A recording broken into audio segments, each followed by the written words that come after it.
Hello friends, welcome to Jo Reddy vlogs. ఈరోజు నేను మీకు ఒక స్పెషల్ రెసిపీ చేసి చూపిస్తున్నా అండి. అదేంటంటే చికెన్ కోడి గుండెకాయలండి. అంటే కందంకాయలు అంటాం, మేమైతే కందంకాయలు అంటాం. మీరేమంటారో కామెంట్లో చెప్పండి.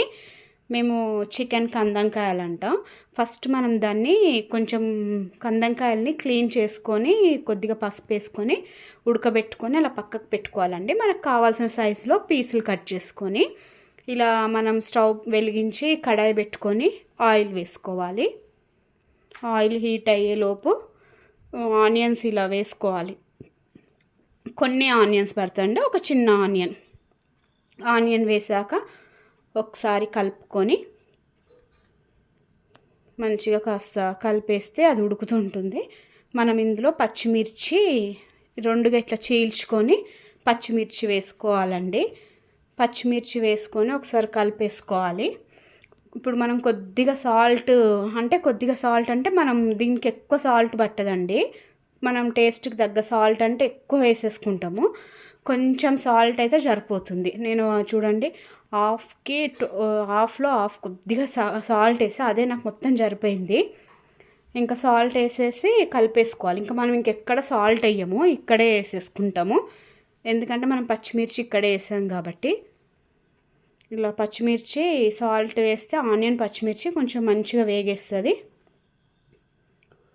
ఇలా ఉడుకుతుంది చూడండి, పచ్చిమిర్చి మగ్గిపోయింది. ఇప్పుడు మనం కొద్దిగా కరివేపాకు వేసుకోవాలి. ఇట్లా కరివేపాకు కూడా వేసేసుకుంటే కరివేపాకు ఫ్లేవర్ కూడా అసలు చాలా బాగా తగులుతుంటుంది ఫ్రై కాబట్టి. ఇలా కరివేపాకు ఫ్లేవర్ ఇలా తగులుతుంటే మనకి తినేటప్పుడు మనకి కరివేపాకు పచ్చిమిర్చి అవన్నీ తగులుతుంటే బాగా ఫ్లేవర్ భలే వస్తుంటుంది. ఇలా అన్నీ కలిపేశాక ఇక చూడండి ఇలా ఫ్రై చేసుకోవాలి. మనం ఇలా మంచిగా వేగిపోయాయి చూడండి, బ్రౌన్ కలర్లో మంచిగా గోల్డెన్ బ్రౌన్లో వేగాయి. ఇప్పుడు మనం కొద్దిగా పసుపు వేసుకొని కలిపేసుకొని ఇంకా మనం కందంకాయలు ఉంటాయి కదండి, బాయిల్ చేసిన కందంకాయలు వేసేసుకోవాలి.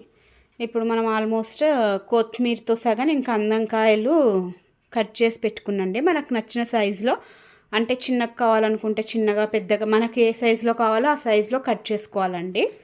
ఇలా కట్ చేసుకున్న కందంకాయల్ని ఇలా మనం కడాయిలో వేసేసుకొని ఫ్రై చేసుకోవాలి.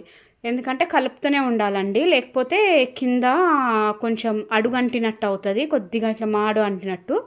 ఎందుకంటే మనం వాటర్ ఏం వేయం కాబట్టి దీంట్లో వాటర్ కూడా ఏం రావు. ఎందుకంటే మనం ఆల్రెడీ బాయిల్ చేసుకొని మనం అంతా పక్కకు పెట్టేసుకుంటాం కాబట్టి ఏం వాటర్ రావు. ఇలా ఫ్రై చేసుకుంటూ ఉండాలండి. ఇలా కలుపుతూనే ఉండాలి ఫ్రై అయ్యే వరకు. ఒక 15 మినిట్స్ 20 మినిట్స్ పడుతుందండి సిమ్లో. హై ఫ్లేమ్లో పెట్టుకోవద్దండి, ఎందుకంటే హై ఫ్లేమ్లో పెట్టుకుంటే ఇలా అడుగంటే చాయిసెస్ ఉంటాయి. అడుగంటే చాయిసెస్ ఏంటంటే అడుగు అంటుతుంది కూడా. హై ఫ్లేమ్లో పెట్టుకుంటే మనం మొత్తం మీడియం ఫ్లేమ్లోనే పెట్టుకోవాలి. మనం ఇప్పుడు స్టవ్ ఆఫ్, ఆల్మోస్ట్ అంతా ఫ్రై అయిపోయింది. ఇప్పుడు స్టవ్ ఆఫ్ చేసుకోవాలండి.